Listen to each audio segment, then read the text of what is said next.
Hello guys, ఇవాళ మనమైతే శనగపప్పు పాయసం చేయబోతున్నాం అన్నమాట.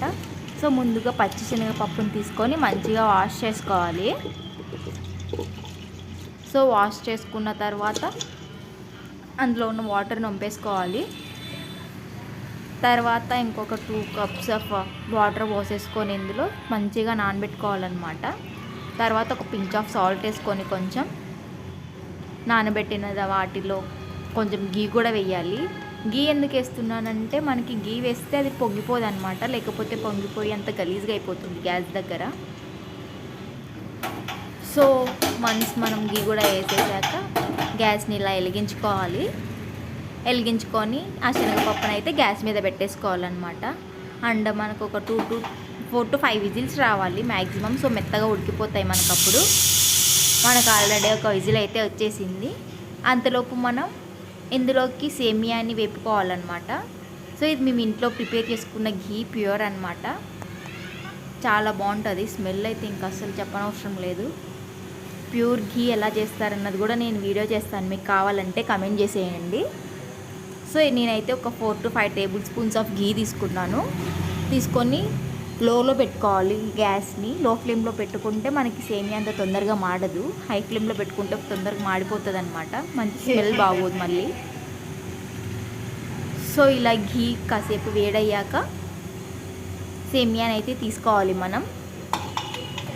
అండ్ ఈ ఘీ వేసుకున్నాక పక్కన పెట్టేద్దాం, లేకపోతే స్మెల్ పోతుంది అనమాట. సో ఇలా పక్కన పెట్టేసుకొని సేమియా తీసుకున్నాను నేనైతే. అందులో మనకి ఇంకొక విజిల్ కూడా వచ్చేసింది అనమాట. అండ్ ఇప్పుడు మనకి ఘీ అయితే కొంచెం వేడైపోయింది. సో ఇందులో సేమియా వేసుకోవాలి. మనకి ఎంత క్వాంటిటీ కావాలో చూసుకొని వేసుకోవాలి. నేనైతే కొలతలు తీసుకోలేదన్నమాట, అందాజుగా వేసేసుకున్నాను.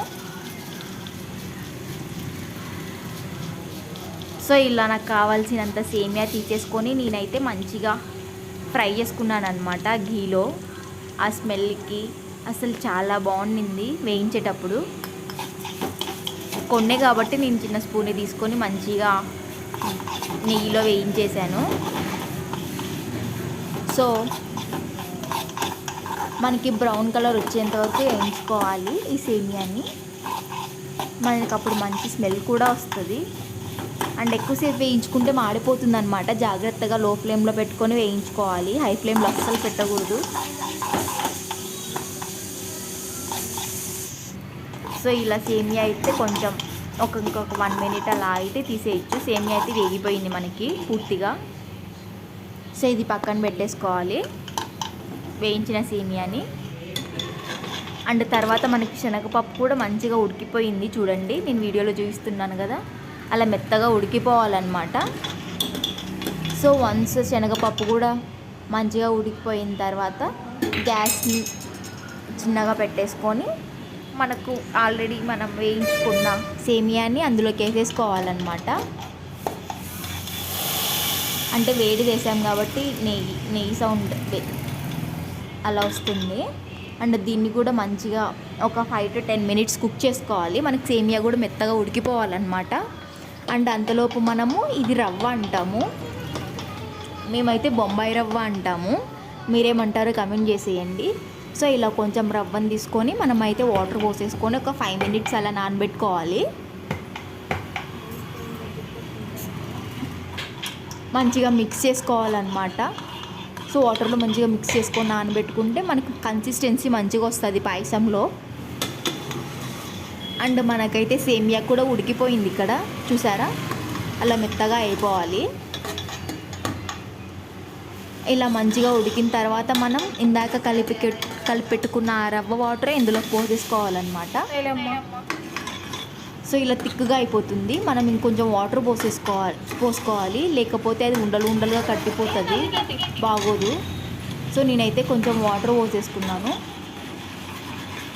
కొంచెం వాటర్ పోసుకొని ఆ రవ్వను కూడా ఉడకబెట్టాలి ఒక 5 minutes అలా.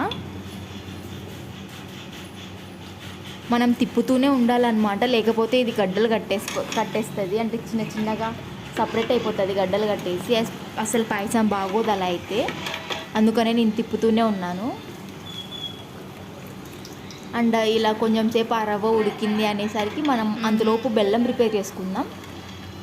మనం ఎన్ని శనగపప్పు తీసుకున్నామో అంత బెల్లం తీసుకొని మంచిగా పౌడర్ చేసుకోవాలన్నమాట. సో నేనైతే ఆల్రెడీ బెల్లంని పౌడర్ చేసి పెట్టేసుకున్నా. సో ఆ బెల్లంని అయితే ఇందులోకి వేసేసాను అనమాట. సో దీన్ని హై ఫ్లేమ్లో కుక్ చేసుకోవాలి అబౌట్ ఒక 5 minutes అలా. అంటే హై ఫ్లేమ్లో కుక్ చేసుకుంటే మనకి ఈజీగా కరిగిపోతుంది బెల్లం అన్నది తొందరగా. అలా ఉండలు కట్టేస్తారనమాట కలుపుకోకపోతే నీట్గా. సో మంచిగా కలుపుతూనే ఉండండి. ఇలా మంచిగా హై ఫ్లేమ్లో ఒక 5 minutes బాయిల్ చేసేయాలి. సో అంతలోపు మనం ఇందులోకి కొబ్బరి తురుముకోవాలన్నమాట. ఎండు కొబ్బరి తురుముకుంటే బాగుంటుంది. పచ్చి కొబ్బరి అవైలబుల్గా ఉంటే మీరు పచ్చి కొబ్బరి అయినా వేసుకోవచ్చు. సో ఇలా కొంచెం కొబ్బరి అండ్ యాలకుల పొడి వేసుకోవాలి. లాస్ట్లో కొంచెం నెయ్యి కూడా అలా వేసుకోవాలన్నమాట కొంచెం. సో నెయ్యి స్మెల్ వస్తూ ఆ డ్రై ఫ్రూట్స్ చాలా బాగుంటుంది అనమాట టేస్ట్. అండ్ నేనైతే ఇవన్నీ వేసేసుకున్నాను, ఒకసారి కలబెట్టుకున్నాను. ఇది కొంచెం చల్లగా అయ్యేసరికి కన్సిస్టెన్సీ మనకి బాగా వస్తుంది. ఏమైంది? ఏమని ఉండొస్తా. ఆ పాప నా ఫ్రెండ్ అనమాట. అండ్ మనకైతే కన్సిస్టెన్సీ మంచిగానే వచ్చింది.